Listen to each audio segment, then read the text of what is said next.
أعوذ بالله من الشيطان الرجيم. بسم الله الرحمن الرحيم. الحمد لله رب العالمين، والصلاة والسلام على أشرف الأنبياء والمرسلين سيدنا محمد وآله وصحبه ومن تبعهم بإحسان إلى يوم الدين. اللهم علمنا ما ينفعنا وانفعنا بما علمتنا وزدنا علما. سبحانك لا علم لنا إلا ما علمتنا إنك أنت العليم الحكيم. وعلمك ما لم تكن تعلم، وكان فضل الله عليك عظيما. وعنده مفاتح الغيب لا يعلمها إلا هو، ويعلم ما في البر والبحر، وما تسقط من ورقة إلا يعلمها، ولا حبة في ظلمات الأرض ولا رطب ولا يابس إلا في كتاب مبين. إلهي فوضت الأمور جميعها إليك فدبرها بما شئت والدفي، وسلمني اللهم يا ربي واحمني، وخذ بيدي وامن وجد وتعطفي. ثم أما بعد، قال السلطان الناصر لدين الله والآسر الكاسر لأعداء الله سيدي أبو حفص عمر بن سعيد الفوتي رضي الله تعالى عنه وأرضاه ونفعنا به في الدارين آمين. إن الهدى في الذكر والسنة قط، وما اهتدى المعرض عن هذين قط. ما دون الأئمة الأعلام تفسير هذين به يرام، ومنهما تحقيق ذا يرام، ومن خلا عن واحد يلام. وجامع الكل هو الإمام في أي عصر كان، والسلام سيد تال. bandiraɓe tedduɓe heeɗiɓe، bisimilla moɗon, eɗen janga deftere meɗen naylul ulumi fi shatta alfunun. eɗen jaare alfaslu rabi fi bayani jawahiri lulum. en kaali faslu meɗen gadano yahanno koye gandal, en kaali faslu meɗen ɗiɗaɓo yahanno koye haqqille, en kaali faslu meɗen tataɓo neediji ɗaɓɓugol gandal. hande faslu meɗen nayaɓo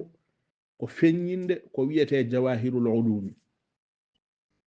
jawahirul ulumi firti ko gande lasliyankoje, gande ɗe ganduɗa ko ɗe lasli, ɗe gona faru, gande ɗe ganduɗa caltani ala kañum e koye muɗum en woni laslu. ɗum wiyete jawahirul ulumi.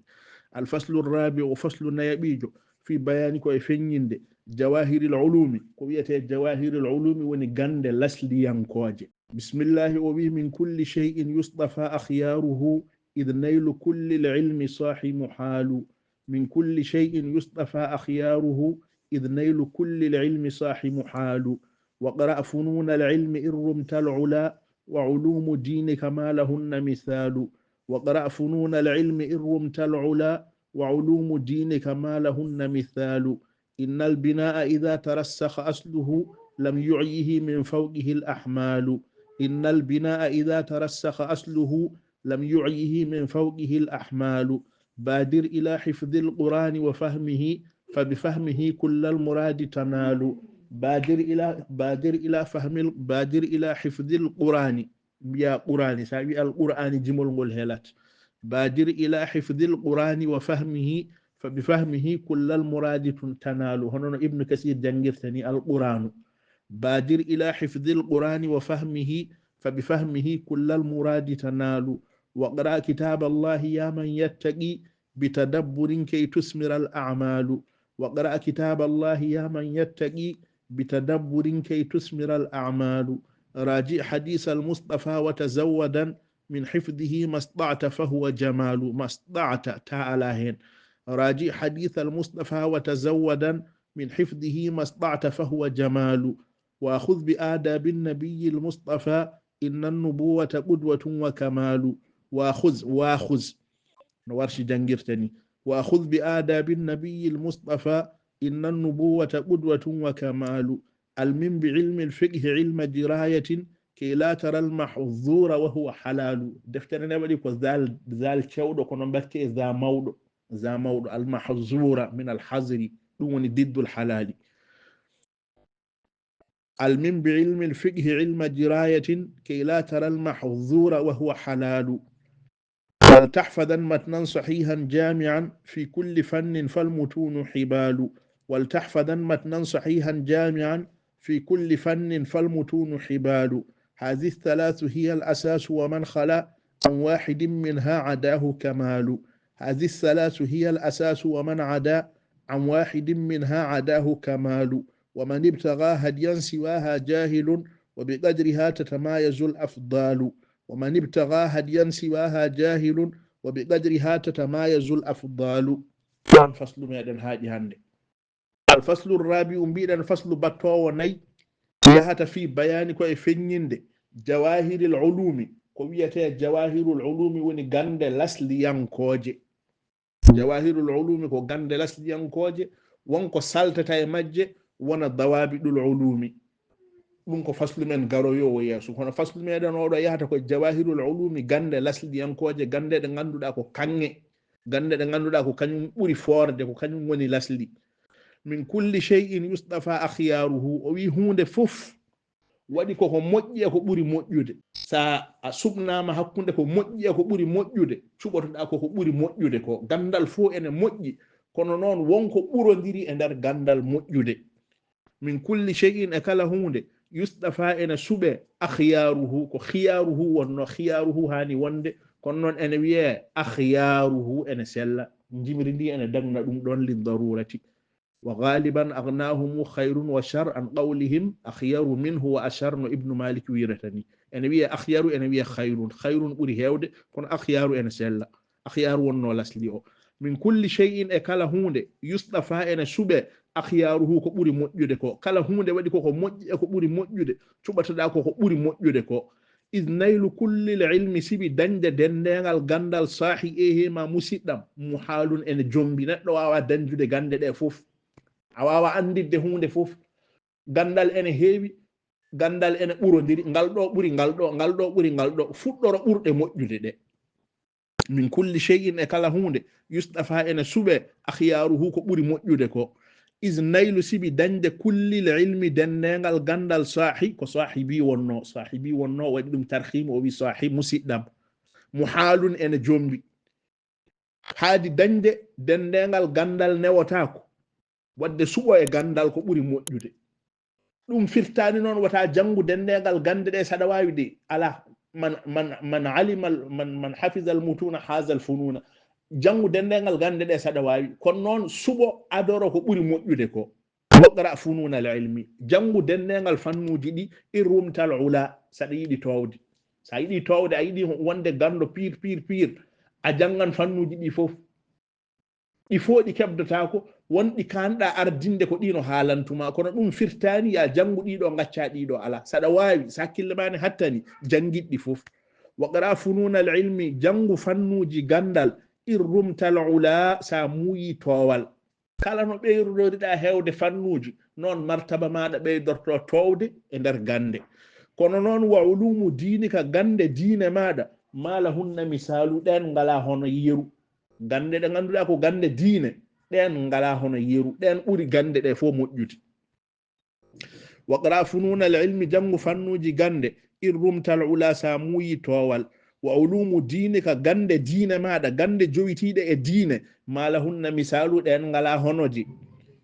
hoko woni gande diine ma o haaloy innal binaa o wi aymaji ida tarassakha asluhu so fooɓere nde ñiiɓi maadi so fooɓere muɗum ñiiɓi waɗama soppasement pire waɗama soppasement pire maadi ndi to fawotoɗo ñiiɓi waɗama sima moƴƴo lam yu'jihi ronkinta maadi ndi annatandi al ahmalu min fawqihi dimle ɗene pawe e dow hen so maadi soppasement muɗum so moƴƴi kala ko jiɗɗa a fawan hen sa yiɗi mbaɗa étasuji ɗiɗi sa yiɗi mbaɗa étasuji tati sa yiɗi mbaɗa étasuji nayyi a hulatande wonno soppasement maɗa ene tiiɗi kono so soppasement aɗa tiiɗani sa fawi hen étage goto tan ɓale ɗe pettat wadde e gandal yiiɗo ko woni soppasement moƴƴo mawa haala innal bina ayi maadi ida tarassaka so ñiiɓi asluhu fooɓere maadi ndi so ñiiɓi lam yu'yihi annatani ronkintandi al ahmalu dimle min fawqihi gonɗe dow muɗum dimle ɗene pawo dow gayete ɗe ɗen annata maadi ndi so fooɓere maadi ndi ene moƴƴi holko woni fooɓere maadi hoko woni fooɓere gandal badir ila hifdil qur'ani heño kuñoɗa qur'ana gandal fof yo qur'ana ɓurane nde wonno arabeɓe koye majjere kurum gonnoɓe meeɗa windude ɓe meeɗa jangude ɓe ganda Allah wiɓe ko ummiyina human binneɓe holno ɓe jaltira human binneyagal maɓɓe qur'ana o yaltiniɓe human binneyagal maɓɓe adoro qur'ana bajir ila hifdil qur'ani heño jaccoɗa e huñade qur'ana wo fahmihi paama qur'ana huño qur'ana paama qur'ana ɗo o noon ene serti hakkude raneɓe e ɓaleɓe arabeɓe so kuñima qur'ana tan paami firo qur'ana o nde wonno ko ɗemngal maɓɓe enen ɓaleɓe en ngala nden ɗon feere enen en kuñoto qur'ana o kono en ganda hen hunde ko firata ɗon ene aɓe ɓuri meɗen ɗon seeɗa Allah ne waɗe maɓɓe mise mo ala e meɗen kamɓe soɓe jangi qur'ana o tan toɓe mbiyata li ila fi quraysin ɗo aɓe gandi ko firata tabbati yada aɓe gandi ko firata wadde huñade qur'ana ne neworiɓe ha no feewi enen ene satte meɗen nde wonno en ganda qur'ana o ko firata badir heño ila hifdil qur'ani kuñoɗa qur'ana o fahmihi paama qur'ana famde qur'ana o enen to meɗen ga ene sakkito kono noon bonani huño qur'ana o tan fabi fahmihi sa faami qur'ana o tanalu kullal muradi a dañi kala ko jiɗnoɗa e gande sa faami qur'ana a huñima qur'ana a faami firo qur'ana kala ko jiɗnoɗa dañde a dañi badir heño ila hifdil qur'ani huñade qur'ana hoko woni qur'ana allafzul munazzalu على النبي صلى الله عليه وآله وسلم للإعجاز بآياته والتعبد بأحكامه من تعريف القرآن الكريم اللفظ المنزل كنقول جبنا نقول على النبي دو النبي صلى الله عليه وآله وسلم للإعجاز نمرنكن بآياته آيات يكو دونكنوجي هاي قوات واوا نيمتين والتعبد ريويرد الله بأحكامه نياوجي قوانده هنده كلهم دون ويته القرآن جم مراكي ويرتني لفظ منزل على محمد لأجل الإعجاز وللتعبد دون القرآن وقرأ كتاب الله بادر أويا حنو إلى حفظ القرآن كن دا قرآن بيا قرآن بلا ما وزن أوفيو وفهمه باما قرآن فبفهمه ساهنيما قرآن أفهمي دم تنال دنيا كل المراد دنيا الكنجيل تندا wadde adoro e gandal gande ɗe fof yo qur'ana ɓurane nde wonno ɗe fof so ɗe ndendi fof ɗe jalti koye qur'ana qur'ana ɓuri ɗe fof forde adoro qur'ana saɗa janga qur'ana a huñima qur'ana ndewna hen nediji qur'ana waqra kitaballahi sa huñima qur'ana woto welsindo qur'ana sa fof jangu qur'ana waqra kitaballahi ya man yattaqi bitadabburin kay tusmira al a'malu caggal hifzul qur'ani rawata hen ko qira'atul qur'ani jangude qur'ana jogo wirdu e qur'ana ñande fof nafilir hisibaji ɗiɗi ma walla ñande fof nafilir hisibaji jeegom ma walla ñande fof nafilu hisibaji sappo ko Allah newnuma fof jangu qur'ana jangugol qur'ana ngol kadi e hifzul qur'ani o wona gotum sa huñima gayni alhamdulillahi rabbil alamin woto welsindo toppito jangude qur'ana har feere fo ada daña hen baraji sappo annabi gorko goto are makko namnimo qur'ana annabi wi iqra'ul ta'ahadul qur'ana fa innahu ashaddu talaffutan min al-ibli min an sahibihi min al-ibli min iqaliha yawtude qur'ana jange qur'ana o qur'an on yayi ɓocitade son jangani qur'an o ngeloba no tongitorto e tongode muɗum ni qur'an on e ɓuri yawde tongitade e ɗum ɗon e jomum wa qara kitaballahi jangu deftere Allah ya man yattaqi e ma kulɗo Allah o firti wiide o yiɗi wiidama ko yahul Allah sa jangi a huñima qur'ana jangu qur'ana mbadda hen kulol Allah bita dabburin kadi mbadda hen teskade ayaji ɗi ko pirata ko saɗa andi firoji ɗi teskoɗa firoji ɗi jangira qur'ana bita dabburin no Allah wirini afala yatadabbaruna alqur'ana kay tusmira al a'malu bela ma golle ɗe ɓesni o yiɗi wiidam ko ya gollir ko wone qur'ana ko nden noon hifzul qur'ani ne woodi qira'atul qur'ani ne woodi taqwa bil qira'ati ne woodi tadabburu ene woodi a'maluji ne woodi gollirde qur'ana ne woodi ɗum ɗo fu ene ɗaɓɓa e qur'ana wa qara kitaballahi janga deftere Allah ya man yattaqi e hema kulɗo Allah jangira ɗum bita dabburin e teskade kay tusmiral a'malu belma golle ɗe ɓesnu sa teskima qur'ana o ko haalata ko a golliri ɗum ɗon ɗum woni gollal maɗa joni qur'ana o ɓesna e maɗa joni qur'ana o natija makko ɓesnoje makko jiye e maɗa joni nafoore qur'ana o yiye e maɗa فطوبى له الإمام الشاطبي ويرتني فطوبى له والشوق يبأس همه وزند الأسى يحتاج في القلب مشعلا هو المجتبى يغدو على الناس كلهم غريبا مستمالا مؤملا يعد جميع الناس مولا لأنهم على ما قضاه الله يجرون أفعلا no haalirta to ni neediji kanɗi wonde e jangowo tinnoɗa ɗin ɗon neediji gona e maɗa ɗum woni ko yidde haalde ɗum woni ko yiɗi haalde ɗum woni o wi badir heño ila hifzil qur'ani kuñoɗa qur'ana o fahmihi paama qur'ana o فبفهمي سي بفهم دي قرآن او هنياد دوم تنالو دنيا كل المراد دننgal ko jidda wa qara kitaballahi jangir deftere Allah jangu deftere Allah nde sa hunyima woto wayru qur'ana jogo hen wirdu nyande foko ada janga ya man yattaqi e ma kuldo Allah bita dabburin e teskade janga qur'ana o wana ada rewa hen tan a teskota ko firoji di teskoda firoji di kay tusmiral a'malu belama golle de besnu e maada belama natija o yiye e maada dum woni gandal gadanal e jawahirul ulumi gande de ganduda ko lasliyam koje ko poobe qur'ana woni go sa jangi qur'ana ha gayni a wadi nediji kandi wadede di ndewna hen raji hadith al mustafa refto hadisaji nelado Allah sallallahu alaihi wasallam defte sunna de den kadi woto yebo dum enen e dude meden de den jeebi sunna o hano fewi kono hanani yebede sunna ne hani jangede bukhari ne hani jangede muslim ne hani jangede abu dawud ne hani jangede sunanu tirmizi ne hani jangede sunanu nasa'i ne hani jangede ibnu majah ne hani jangede muwadda malikin ne hani jangede dum yete al kutubu sab'a de do foni kan jangede e dude men de kono eden jeebi de hano fewi lil asafi shadid raji hadith al mustafa refto hadisaji nelado Allah sallallahu alaihi wasallam hadisa non e qur'ana wana gotum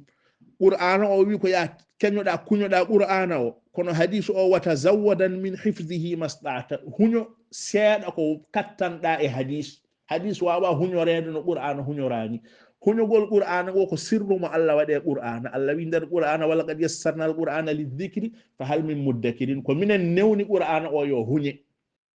nasru arabe be jogi ko gande dida be jogi nazmu abe jogi nasru en kaldino dum don nazmu o yubbirte ko belama hunye nazmuji di kunyoda alfiyatu ibn malikin kunyoda alfiyati suyudi kunyoda maraqi saudi kunyoda ibn ashir dum foko nazmuji nasruji non wawa hunyede a wawa hunyade bukhari a wawa hunyade muslim kono non subto hen hadisaji jondo kunyoda den don dum don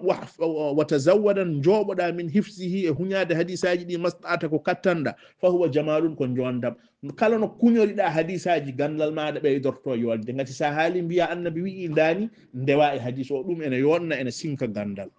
raji hadis al mustafa refto hadisaji nelado Allah sallallahu alaihi wasallam wa tazawwadan joboda min hifzihi e hunyade hadisaji di mas'ata ko kattanda fa huwa jamalun ko jondam hadis woni gandal didabal en kalino qur'ana ko lafzun munazzalun ala nabiy hadis nako ma udifa ila an-nabiy sallallahu alaihi wasallam من قول أو فعل أو تقرير أو صفة خلقية أو خلقية دم يتي حديث كلا ko laafa annabi immorade kongol makko ma walla immorade gollal makko ma walla o yi juldo ene wada o deƴƴi o hadani ma walla ko sifa e mbaaji makko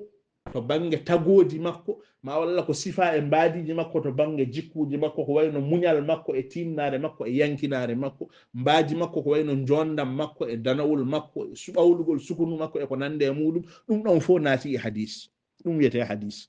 راجع ويعرفت حديث المصطفى حديث نلاد الله صلى الله عليه وسلم وتزودا جوبدا من حفظه هنياد حديث نلاد الله مستطاعت كلاكو كاتندا مستطاعت اتتاو بلا ما يمرنده يوب مستطاعت كلاكو كاتندا فهو جمال دون كون جندام سا جانغي حديث اغايني كانيوم ne ene jogi no reftorte wa khuz bi adabi nabiy al-mustafa teboda tinnoda jogitoda nangitoda ha tiida jikkuji nelaado Allah sallallahu alaihi wasallam wa khuz nanga teboda bi adabi nediji annabi al-mustafa tubado innan nubuwata ay annabagal qudwatun ko nyemtinirgal wa kamalun ko timmal annabagal ko nyemtinirgal annabi e der qur'ana laqad kana lakum fi rasulillahi iswatun ma walla uswatun hasanatun wa kamalun ko tibbal kala burdo nyemtinde annabi kanyum burata timmude e der andube dum woni raji refto hadith al mustafa hadith nelado Allah sallallahu alaihi wasallam wa tazawwadan joboda min hifzihi e hunyade hadisaji di masdata ko kattanda hunyo hen ko kattanda wawa hunyo dade hadisaji di fof wayani no qur'ana o hunyete ko kanyum fof kono hadisaji di ko seeda hen hunyete ko kattanda fa huwa jamalun ko jondam wa khuz nangoda nanga bi adabi nabi nediji annabi al mustafa chubado inna nubuwata ay annabagal udwatun ko nyemtinirgal wa kamalun ko timmal adani gandal didabal e jawahirul ulumi caggal qur'ana rewata hen ko hadith qur'ana o e hadith o din don didi bendinte jibina gandal tatabal biyetengal fiqhungal gande de fo lasli majja ko qur'ana o jippi annabi sallallahu alaihi wasallam annabi sharhiniri qur'ana o hadisaji mudum annabi faccirani yimbe ba qur'ana o no golliranno ni hono no sayyida Aisha wiiri ni kana khuluquhul qur'an sallallahu alaihi wasallam jikkude makko ko qur'ana wonno ndar ko qur'ana o jippoto e makko ko omo golla yimbe enen jiya aqimus salata o juula yimbe jiya atu zakata o aska yimbe jiya hujjul baita o hajja yimbe jiya sawmu ramadana o hoora yimbe jiya kanko wadanno kanko facciranno qur'ana o annabi hay sinno ittani asagal kono non omo sakkotono kanko wadanno golleji di yimbe enen jiya ko wadi fo yimbe jiya ko yimbe jiya makko ko dum don winda wiya hadis nelaado Allah den non annabi addi qur'ana o faccirani men qur'ana o golle makko wiyama hadis den don gande didi ndenda jibina gandal tatabal e gande jawahirul ulum biyetengal fiqhu ko so qur'ana e sunna ndendi ko jibinta ko dum don wiyete fiqhu sa rendini qur'ana e hadis ko faama e mudum ko sahabaɓe paami e qur'ana e hadis ko dum don tabi'ina en ndendini wiya fiqhu ko sahabaɓe paame qur'ana e sunna nelaado Allah sallallahu alaihi wasallam sahabaɓe bindi qur'ana o be bindi sunna o sallallahu alaihi wasallam be bindi qur'ana o kambe sahabaɓe be radiyallahu ta'ala anhum be puddi windude hadis o kono be bindi dani ko arbe caggal mabbe be sunna fuddi windedo ko fergon yaare duubi temedere nogase nay bi amrin min Abdul Aziz min Umar ibn Abdul Aziz tanum sayyidina Umar lamdo biyetena Umar ibn Abdul Aziz o on fuddi yamirde yimbe yo bindo hadisaji di binda hadi ngasi nde di binda nde ko faamoto e hadis e qur'ana sa rendini hadis e qur'ana ko paamata e mudum ko dum don wiyete fiqhu dum woni annabi manti fiqhu o wi man yuridillahu bihi khairan yufaqihu fi dini kala mo Allah muuya mudum moƴƴere o famminan dum e diine joni eden mooli Allah yimbe wobbene toon enen jogi faamuji kawniidi be mbi ko yan ndutto e qur'ana e sunna ngaccen fiqhu ko imam Malik en gaddi dum ko haqqillaji mun ko Abu Hanifata en gaddi dum ko haqqillaji mun ko Shafi'i en gaddi dum ko Ahmad ibn Hanbal en gaddi dum ngaccen fiqhu on duttoden e sunna e qur'ana ƴewtan dum miijo sone wayandani ala dum don ko miijo dum don ko majjere mawnde wana gonga ay qur'ana o ko kanko woni lasli gande de fof qur'ana o annabi sharhiniri qur'ana o kongudi mun e golle mudum wi'a sunna nelaado Allah sallallahu alaihi wasallam den non qur'ana o windama e juude sahababe hadisaji di bindama e jungo tabi'ina en de ngari de Malik en Abu Hanifata en Shafi'i en Ahmad ibn Hanbal en de ngari de so be ndendini qur'ana e sunna ko be paamata e mudum ko dum don winda wi'a fiqhul mazahibi ko faamoto e qur'ana e sunna so ndendi ko jibinta ko dum don wiyate fiqhul mazahibi sa ruttima to muhaddisina en wawnobe hadis gando mawdo ne wi'a Ibn Salah rahimahullah Ibn Salah wi fiqhu ko insanu ayni alkitabi was sunna sa rendini qur'ana e sunna baleri yitere mudum ko fiqhu wiyate dum ko imamul muhaddisina wi non Ibn Salah dum ko hade beedo arde jontube hande be jangani hay hunde wiyobe en ngaccu fiqhu duttoden sunna nelaado Allah sallallahu alaihi wasallam be ganda ko woni fiqhu be ganda ko woni sunna nelaado Allah sallallahu alaihi wasallam holno biiro tan en ngaccu fiqhu duttoden sunna tawa annabi en wi e hadis celludo man yuridillahu bihi khairan yufaqihu fi dini hadis en celludo biido cer man yuridillahu bihi khairan yufaqihu fi din dum ko hadis nelaado Allah celludo biido cer onon holno biiro tan en ngaccu fiqhu duttoden sunna taw ko annabi manti fiqhu annabi wi kala mo Allah muuye mudum moƴƴere famminan dum fiqhu firtata ko faamuye famminan dum e diine mudum den non almin bi ilmil fiqhi tinno nokke gandal fiqhu almin firtata ko jippo hen faam dum nange mudum almin bi ilmil fiqhi humpito gandal fiqhu ilma dirayatin taw ko gandal diraya tigi taw ka pamdo fiqhu o tigi wona ada andi kini ala taw ada andi fiqhu o tigi sa wadi non kay la taral mahzura wata yide ko hada wa huwa halalun cikka ene dagi fiqhu o jangirta dum ko belama andu dum do ene dagi dum do dagaki dum do ene hani dum do hanani hono no lakhdari wila tani gila deftere meden arwanire fiqhu ولا ينبغي له أن يفعل حكما حتى يعلم حكم ولا ينبغي له أن يعمل عملا حتى يعلم حكم الله فيه وتقول له هي قول القوتل سنا غنده كوني يميرور الله ñaawore Allah e sunna nelaado Allah e gollal ngal holno gandirta dum don ko jangude fiqhu mo andube be dendini o rahimahumullahu ta'ala almin bi ilmi fiqhi fam gandal fiqhu ilma dirayatin taw ko gandal tigi tigi biyetengal gandal diraya o ko woni gandal diraya ngal ganduɗa ko gandal famde ko woni fiqhu o ko taw wona gandal riwaya ko eggude fiqhu o tan aɗa nawa masalaji ɗi aɗa haalani yimɓe masalaji ɗi tawa anda ko ɗi pirtata ɗum ko riwaya to wiyete ala ilmu dirayatin firti ko aɗa faami fiqhu o aɗa andi ko firtata o ko wone makko ko aɗa andi ɗum taw ene laatti cer ɗum wiyete ilma dirayatin almim o wiya heɓɓi ya nangu bi ilmil fiqhi almim faam heɓɓito nangu bi ilmil fiqhi gandal fiqhu ilma dirayatin taw ko gandal diraya hol batte kay la taral mahzura mbaɗe za koyngal min mbaɗmi ko za to sil za del firtata koko moƴƴani kay la taral mahzura kala ko renta ko ɗum wiyete mahzur min al hazari kala ko renta kala ko moƴƴani wata yide ko moƴƴani cikka ene dagi kono ceerno Alassane Ly jazahullahu khairan o findini kam sa waɗi mahzura a waɗi za koyngal ɓurata yodde nde wonno mahzuru ko kañum woni diddul halali kay la taral mahzura wata yiide ko haɗa wawa halalum cikka ɗum ko halal waw o ko wawul haali kay la taral mahzura halalan wata yiide mahzur o omo woni halalu omo woni hunde daginde caggal ɗum ɗon o hokkuma nasiha o wi wal tahfadan matnan sahihan jami'an fi kulli fannin falmutunu hibalu wal tahfadan ya huño matnu sahihan celluɗo jami'an denduɗo fi kulli fannin e kala fannu falmutunu matnuji ɗi hibalun ko ɓoggi ɗi ne kaɓɓanma gandal fo ngal janguɗa tinno kuñoɗa e muɗum matnu goto araɓeɓe ɓe mballi meɗen gande maɓɓe ɗe fof ɓe juɓɓiɗe gandal fof ngal ɓe joguino ɓe mbaɗi ɗum nasmu ayi nasmuji maɓɓe ɗi suɓo hen nasmu gandaɗo keftinaɗo lolluɗo kuñoɗa ɗum ɗo wal tahfadan huño matnan ƴiyal sahihan cellungal jami'an dendinowal fi kulli fannine kala fannu falmutunu ay ƴiye matnuji ɗi hibalun ko kañum woni ɓoggi ɗi aɗa haɓɓira gandal tinno so tawi ko fiqhu janguɗa huño hen matnu so tawi enen malikiyankoɓe huño ibnu ashir ma walla kuñoɗa misbahu salik ma walla kuñoɗa tuhfatul hukkami ma walla kuñoɗa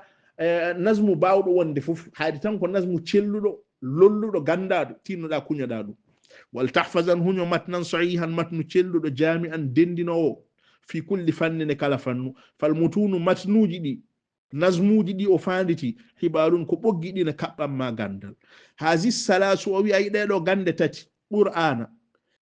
e sunna e fiqhu qur'ana jibini sunna o e qur'ana o so ndendi jibini fiqhu hazi salasu ay ɗiɗo tati hiyal asasu ɗiɗo ngoni ngorondi gandal ɗiɗo ngoni jawahirul ulumi ɗiɗo tati ko ngorondi gandal wa man khala an wahidin minha kala jewɗo e gotele ɗiɗo tati kam no mbasɗa jangirde fo tinno ɗiɗo tati woɗon daɗe qur'ana e sunna nelaɗo Allah e fiqhu ɗiɗo tati ɗiɗo ngoni asasu wa man khala an wahidin minha kala jewɗo e gotele majji sa mankirama gotele ɗiɗo tati adahu kamalu timmal daɗima anatti wonde gando timmuɗo aɗa wawi qur'ana a wawa hadis nelaɗo Allah sallallahu alaihi wasallam ma walla aɗa wawi hadis nelaɗo Allah sallallahu alaihi wasallam kono a wawa fiqhu ala gandal ma mankat gandal ma timmata ko tawa ka hafizu qur'ana aɗa jangi sunna nelaɗo Allah sallallahu alaihi wasallam aɗa wawi fiqhu ɗiɗo tati so kiɓɓe maɗa a woni gando pir a woni gando tigi rigi biyeteɗo gando haji salasu ɗiɗo tati hiyal asasu kañum en woni ngorondi gandal ɗiɗo tati woni soppasma gandal wa man khala an wahidin minha kala jewɗo gotele ɗiɗo tati so gotele ɗiɗo tati mankirima adahu kamalu timmal daɗima a woni gando de kono gandal ma timmani wa man ibtaga hadiyan siwaha biɗo noon ene yiiloyo gandal ko wana ɗiɗo tati yondini tati ɗi fo wi ene jango e hunde wonde jahilun on ko majjuɗo haɗo fewi on anda ko woni gandal biɗo mi jangata qur'ana mi jangata sunna mi jangata fiqhu min ko nahaw tan jiɗmi ala min ko luga tan jiɗmi mi sohlani ɗeɗo tati ala ɗum ko jahiliyankagal nde wonno a famani hoko woni gandal sa famino luga o jangirte ko belama andu ko qur'ana o firata nahu o jangirte ko belama was bonnude mase qur'ana a jangoyi far'uji a acci aslu o a jangoyi cate ɗe a weltoyi a cate acci foɓre waman ibtaga on mo ɗaɓɓi hadiyan peewal siwa ha ngal jiidane e ɗiɗo tati jahilun on ko majjuɗo ɗiɗo tatine so ɗi ndendi hoko ɓuri moƴƴude qur'ana e sunna e fiqu so ndendi wa bi qadriha ko e fodde muɗum tata mayasu ɓurodirta al afdalu ɓurɓe ɓe kadi ene ɓurodira tati ɗi fof so ɗi ndendi ko qur'ana ɓuri moƴƴude so qur'ana o immima ɗon sunna rewa hen so sunna o immima ɗon fiqhu rewa hen ɗi fof ko qur'ana ɓuri moƴƴude janngo qur'ana sa immima e qur'ana ɗi fof ko sunna ɓuri moƴƴude janngo sunna o sa immima e sunna o janngo fiqhu furi ɗum fof moƴƴude way ɓe qadiri ha koye fodde muɗum tata mayasu sertata al afdalu ɓurodirɗe ko fodde muɗum en daɗodirta gueɗe ɓurɗe ɗe e koye muɗum en enen daɗodira ɗum woni haasi salasu ɗiɗo tati hiyal asasu ɗiɗon woni ngorodi wa man khala an wahidin minha kala jewɗo e gotele ɗiɗo tati adahu kamalu timmal daɗimo o natti timmude waman ibtaga jiiloyiɗo noon hadiyan peewal siwa ha jiiloyiɗo gandal ngal jiidane ɗiɗo tati jahilun on ko majjuɗo wa bi qadri ha tati ɗi so ɗi ndendi holko ɓuri wa bi qadri ha koye fodde mun en tata mayasu ɓurodirta al afdalu ɓurɓe kamɓe tato ɓe kadi so ɓe ndendi qur'ana e sunna e fiqhu qur'ana o adato moƴƴude sunna o rewa hen fiqhu o fuɗɗo rewa hen ɗum woni ko alhaji oumar haalata radiallahu taala anhu e baytuji makko ɗi kewɗen haalde innal huda fi dhikri wa sunnati qat وما اهتدى المعرض عن هذين قط ما دون الأئمة الأعلام تفسير هذين به يرام ومنهما تحقيق ذا يرام ومن خلا عن واحد يلام وجامع الكل هو الإمام في أي عصر كان والسلام ديدو غاندة تاتي وني الحاج عمر يمتا اي بيتو جمودum nay lollude ɗi eɗen ñaagui Allah yalla naftiri en ko woni hen barke e gandal bijahi nabi mustafa wa sallallahu wa sallama wa baraka ala sayyidina muhammadin wa alihi wa sahbihi ajma'in